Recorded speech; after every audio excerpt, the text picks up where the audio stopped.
Should I invest in XYZ? I get this question a lot, not so much from clients or retirement members, but from strangers, acquaintances, and friends. They'll ask things like, hey, I heard about ABC. What do you think? Will LMNOP be the next Amazon? Celebrity so-and-so just invested $1 bazillion into QRS. Should I do that? HIJK is up 40%. Should I invest?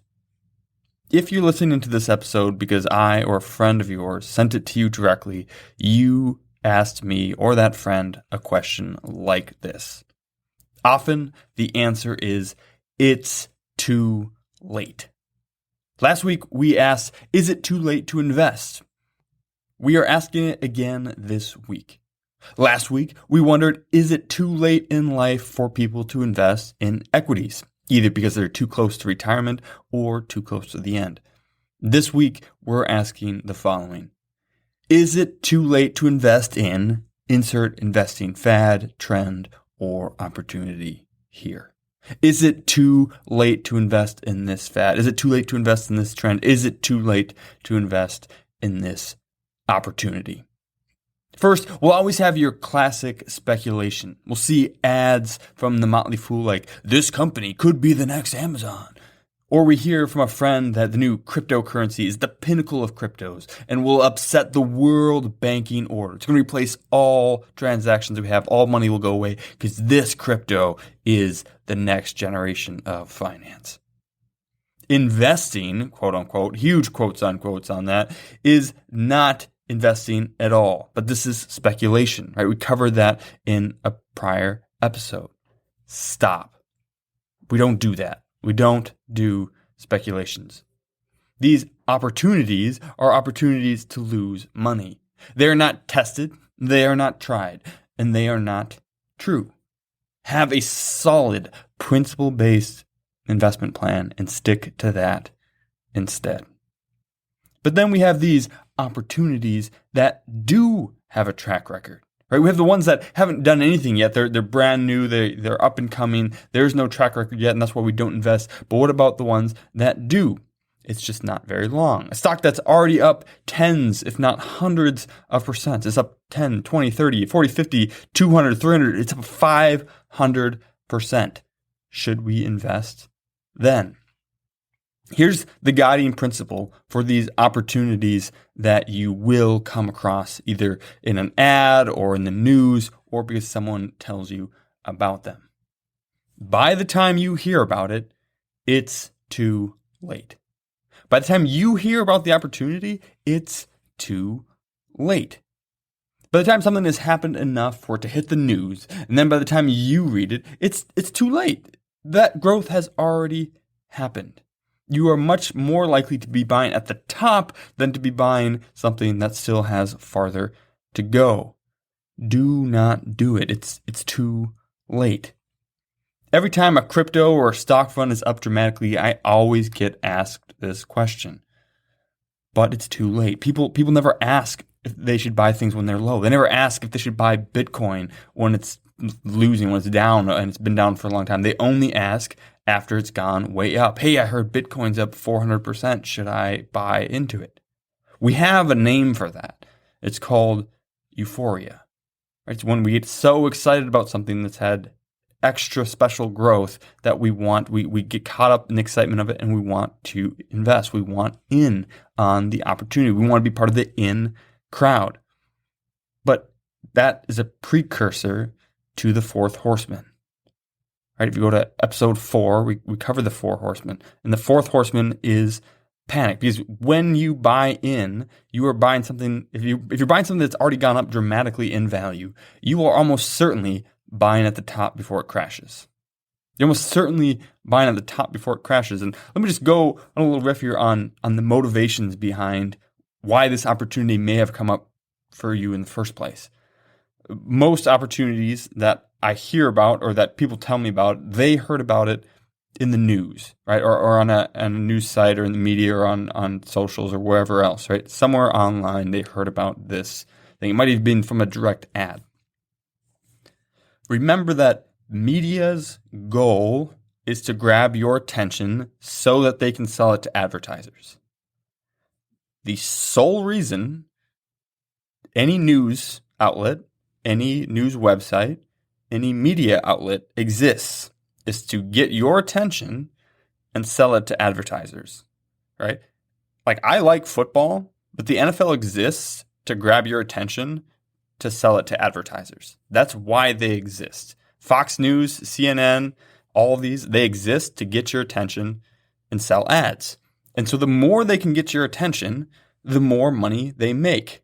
The more eyeballs they have, the more clicks, the more hits, the more money they make. And if they can grab your attention with something new, fantastic, exciting, the next Amazon, something that's gone up by 30, 40%, whatever, that is ad revenue for them. And so they have no incentive, no motivation to act in your best interest, to ensure that you are doing something that's good, a solid principle-based plan. Their incentive is to get your attention. That's it. And if they can do that and, they cause you to buy something at the top and then you lose a whole bunch of money when it crashes, that doesn't matter to them. They got their ad revenue. They'll just try to get you with something else. And so there's Motley Fool doesn't exist to make you money. It exists to make ad money. None of these things are in your best interest. So why are we getting ideas, taking opportunities from people who are just trying to sell them to us? Right? Or maybe they're one of the other places that you might get wind of some of these opportunities from a friend. And again, for a lot of these, they may even be well-meaning friends, and they're excited about something that they see and something that they're doing, right? They're investing in crypto, they're investing in real estate, they're investing in whatever else. But oftentimes, they just want to be part of the in, right?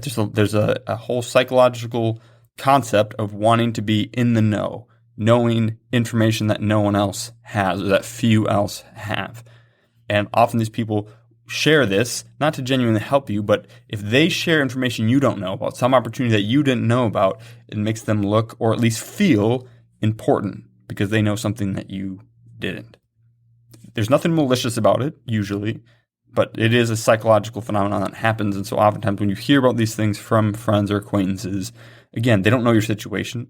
They don't know that these things will work out. They just heard about it and now they want to share it so that they look good and feel good about themselves. So we're getting these opportunities, these ideas from places that are not designed around a plan. They're not designed around your situation. They're not in your best interest. So you need to invest in a plan, not a fad. Or you need to invest in a plan, not a fad. You should have a solid financial plan. Comprehensive, all aspects covered. And that is funded by a diversified portfolio of high-quality equities before you do any speculation. Right? We've talked about this before. Like, if you really want to try to, get these new exciting opportunities, whatever, everything else should be intact first. You should not be buying any cryptocurrencies, investing in any new startups, doing any opportunities, fads, trends, anything until you have everything else taken care of. And one might react, so you're saying that we should learn how to walk before we run. Okay, that makes sense. No, that's not what I'm saying. Because that phrase implies that running is better. Right? You should walk before you run, but you gotta have the fundamentals down. Running is better than walking, but you gotta have your baseline, your foundation, and then we can learn to run. But speculating is not an improvement over investing. It's not a progression. Speculating, investing in some new opportunity and making 300% returns is not better than investing. A, because it almost never happens, and B, because you will way more often lose money on speculating than you will make money. And so I'm not saying that you should walk before you run. I'm not saying that you should, invest before you speculate. I'm saying that you should learn to drive a car before you learn how to parasail. Parasailing might be exhilarating, but it's a poor way to commute to where you need to go. And it has very little utility, if any. You need to learn how to drive first. Driving has a proven track record of getting people where they need and want to go. If you learn to drive, you will never need to learn to parasail in order to get to your destination. Right? Unless you're trying to get across a lake and stay there, which you almost never are because you're always trying to get back to where you started. Parasailing isn't helpful. But if you learn how to drive, driving gets people where they need to go. If you have an investing plan, you can speculate after everything else is in order, but that doesn't mean that you should. Investing in a good equity plan will already get you where you need to go. Speculating, investing in these opportunities, making a bunch of money very quickly, potentially, it may be exhilarating, like parasailing, but it has very little utility, if any. So the next time you see an opportunity to invest in a trend that has already grown, right? Shake your head. Say to yourself, it's too late, and keep following the plan. Because it is never too late to invest in a solid equity investing plan, and it is always too late to invest in a fad. If you enjoyed that, you would love being part of our free membership community. It's called Retire Membership, and it has a host of benefits all for free. For example, you can always buy my book, 3D Retirement Income, on Amazon. But if you join us at Retire Membership, we will send you either a hard copy or paperback for free, provide the ebook and the audiobook so that you can listen to it if you don't have time to read it. In addition to that, we'll also provide you with a bunch of content that you can't get anywhere else. For example, we have our quarterly Retire Mentorship magazine, which comes out quarterly and has no ads whatsoever. It's just timely content to help you stay the course. We also have workbooks for our free online workshop to help you get the most out of those, flowcharts to help you make better decisions, and a weekly email to provide timely content that you can unsubscribe from at any time. We never ask for any payment information, and we never share your information with anyone else. We just want to provide timely content and help you stay the course to retire successfully and stay successfully retired. There's no reason to wait, so join us now at retiremembership.com, where you can click on the link in the description and it'll go right there. We can't wait to see you in the community. Cheers. This podcast is educational only and is not investment, tax, or legal advice.